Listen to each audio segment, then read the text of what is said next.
Nallamala Srisailam trek ద్వారా శ్రీశైలం బ్రహ్మోత్సవాలకు హాజరైన తీరును మీతో పంచుకుంటున్నాను.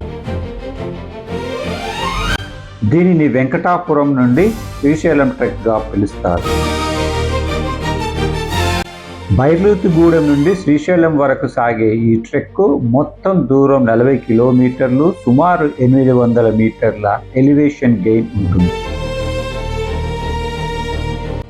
ఈ ట్రెక్లో బైర్లూతిగూడెం వీరభద్రస్వామి టెంపుల్, గాలిగోపురం, పంగిడి ఫారెస్ట్ చెక్ పోస్ట్, పెద్ద చెరువు, కత్తులకొండ, భీముని కొలను మీదుగా కైలాసద్వారం, పాలధార పంచదార దాటితే శ్రీశైలం చేరుతాం.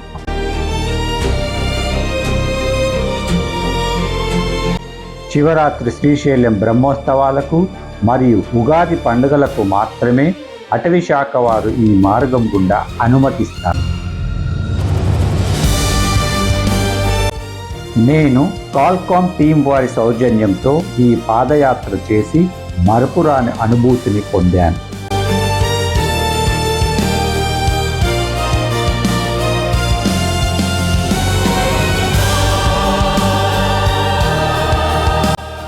ఈ నెల 6న సుమారు 300 మందిని 7 బస్సులలో హైదరాబాద్ నుండి బయలుదేరిన మేము సాయంత్రానికి కర్నూలు చేరుకున్నాం.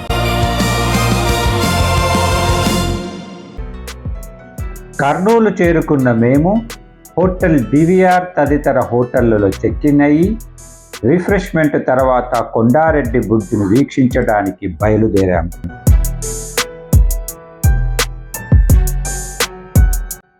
కర్నూలు నగరానికి హిస్టారికల్ ఐకానిక్ స్ట్రక్చర్ ఈ బురుజు. 16వ శతాబ్దానికి చెందిన విజయనగర రాజవంశస్థుల కోటలో వాచ్ టవర్గా ఉండింది ఈ బురుజు. కోట మొత్తము పోయినప్పటికీ ఈ బురుజును మాత్రం ప్రభుత్వం ఎప్పటికప్పుడు మరమ్మతులు చేస్తూ కాపాడుతూ వస్తుంది.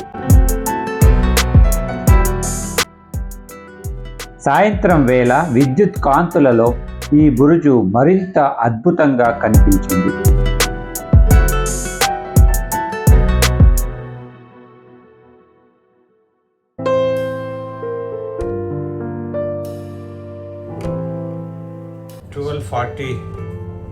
ఆల్మోస్ట్ 3 గంటలు పడుకున్నాం అంతే. 9 to 12 ప్లేస్.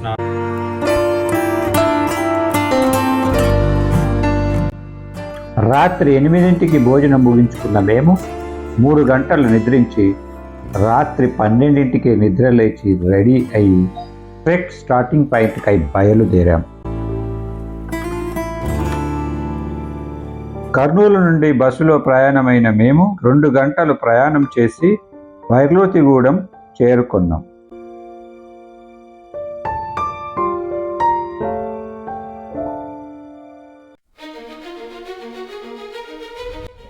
రాత్రి 3 గంటల 40 నిమిషాలకు టార్చ్ లైట్స్ వెలుతురులో మా యొక్క ట్రెక్ను ప్రారంభించాం.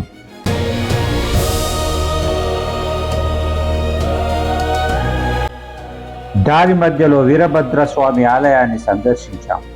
దట్టమైన అడవి, చిమ్మ చీకటి, అడవి వెన్నెలను ఆస్వాదిస్తూ సాగిపోయాం.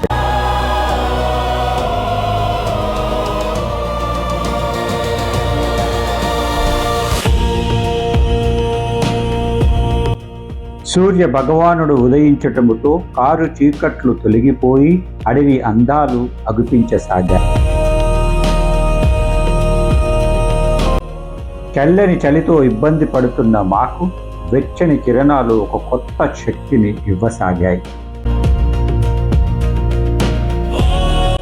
నడిరేయి వేజాములో యాత్రను ప్రారంభించిన మేము దారి కష్టాలు అనుభవించాము. దట్టమైన అడవి రమణీయతను వీక్షించలేకపోయాం.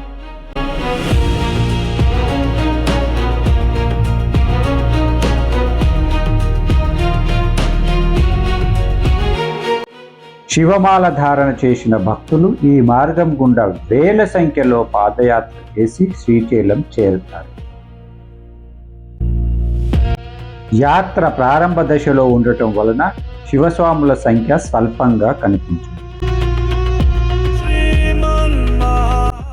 చల్లని చలిలో దారిలోనే లభ్యమైన చల్లని నీటిలో స్నానం, పాదరక్షలు లేకుండా కఠినమైన అడవి దారిలో పాదయాత్ర నాకైతే ఒకంత విస్మయాన్ని కలిగించింది. శివార్పణం అంటే ఇదేనేమో మరి. శారీరక సుఖాలన్నింటినీ శివునికి అర్పించి కఠినమైన దీక్ష చేసి తన్మయం పొందటం శ్లాఘనీయం. మా యాత్ర పెద్ద చెరువు చేరుకుంది. ఇక్కడికి సగభాగం పూర్తయింది. పెద్ద చెరువు వద్ద దాతలు ఏర్పాటు చేసిన అన్నదాన ప్రాంగణం ఇది. సుమారు 1,00,000 మంది ఈ సీజన్లో అన్నదానాన్ని పొందుతారని తెలుసుకుని నోరెళ్ళబెట్టడం నా వంతయింది.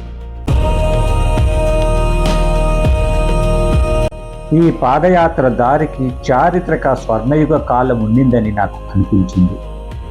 ఈ పాదయాత్ర దారిలో అక్కడక్కడ రాళ్లతో ఏర్పాటు చేసిన గచ్చుదారి, మెట్లు ఆ ఆనవాళ్లను చూపిస్తున్నాయి.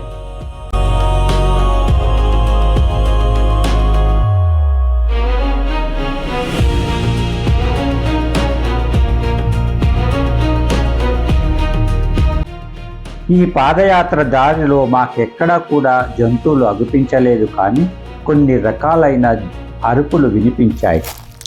కోరికల కొండ, ఇవన్నీ ముడుపులు.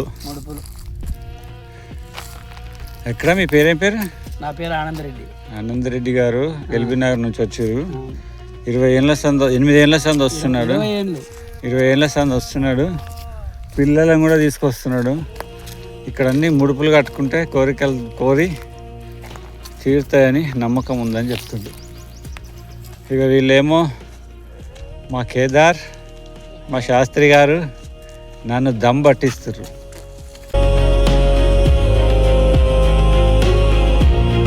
కొండలు దిగేటప్పుడు నున్నటి రాళ్ళ దారి జారుతుంది, కొండను ఎక్కేటప్పుడు ఆయాసం అవుతుంది.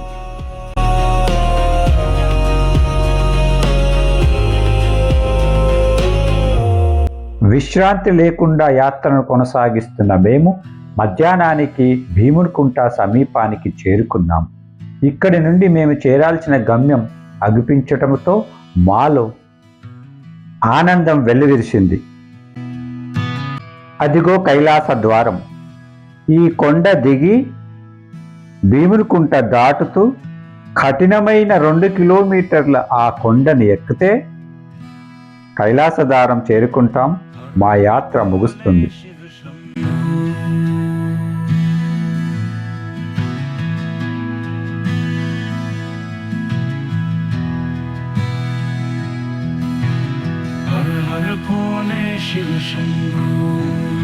ఇప్పుడు సమయం మధ్యాహ్నమే అయినందువలన పాదయాత్రలో అలసిపోయిన మాకు కొంత విశ్రాంతి తీసుకోవాలనిపించింది. ఇక్కడ हर हर भोले शिव शंभो जय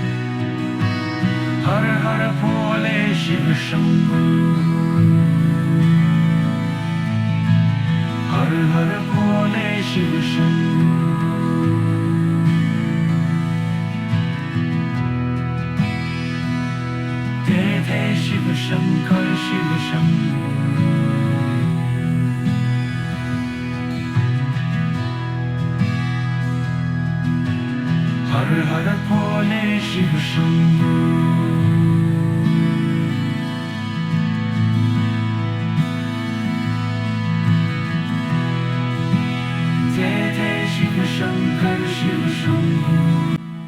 ఇక కఠినమైన అంతిమ ఘట్టాన్ని పూర్తి చేయుటకు ఉపక్రమించాం. ఇక్కడున్న నదిలో ఇసుక లేదు, ఓన్లీ బండపరుపు మాత్రమే. ఏదో వింతగా అనిపించింది మాకు. ఇదే భీముని కొలను. భీముడు గదతో కొట్టుట వల్ల ఏర్పడిందని నమ్ముతారు. సుమారు 2 కిలోమీటర్ల ఎత్తు దారిని పాదయాత్రతో అలసిపోయిన వారికి ఎక్కాలంటే కైలాసమే గుర్తుకొస్తుంది.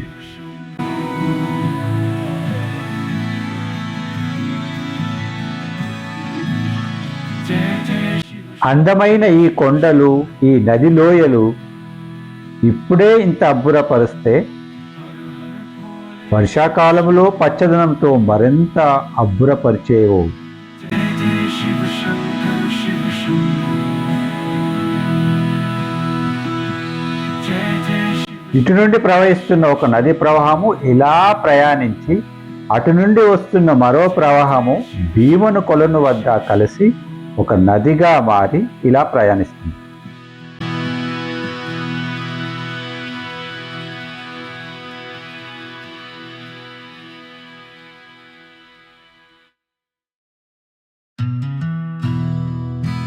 కఠినమైన ఈ అంతిమ ఘట్టాన్ని ఎక్కాలంటే ఎన్నిసార్లు విశ్రాంతి తీసుకోవాలో.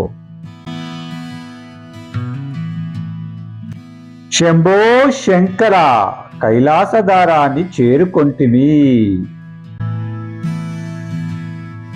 కైలాసదారం వద్ద ప్రభుత్వం వారు మరుగుదొడ్లు, వసతులు, ఫస్ట్ ఎయిడ్ సెంటర్ తదితర సౌకర్యాలను ఏర్పాటు చేశారు. భక్తులకు నా యొక్క విన్నపం, ప్లాస్టిక్ను అడవిలో పారేయకుండా తీసుకొచ్చి ఇక్కడ వేయమని నా ప్రార్థన. भोले शिव शंभो పాదయాత్ర ముగించుకున్న మేము రాత్రికి స్పర్శ దర్శన చేసుకోవడంతో నా జీవితం ధన్యమైంది. బ్రహ్మోత్సవాల ప్రారంభ రోజులు అవడం వల్ల రద్దీ అంతగా లేదు. ఓం నమ శివాయ.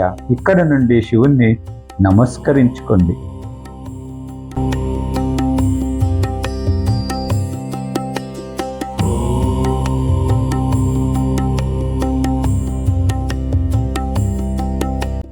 బ్రహ్మోత్సవాలను పురస్కరించుకొని ప్రభుత్వం వారు కొన్ని సౌకర్యాలను కల్పించినట్లు నేను గమనించాను.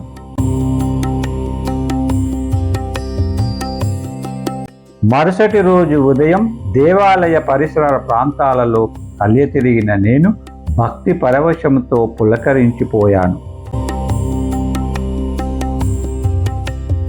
బ్రహ్మోత్సవాల ప్రారంభ రోజులు కావటం వల్ల రద్దీ అంతగా అనిపించలేదు.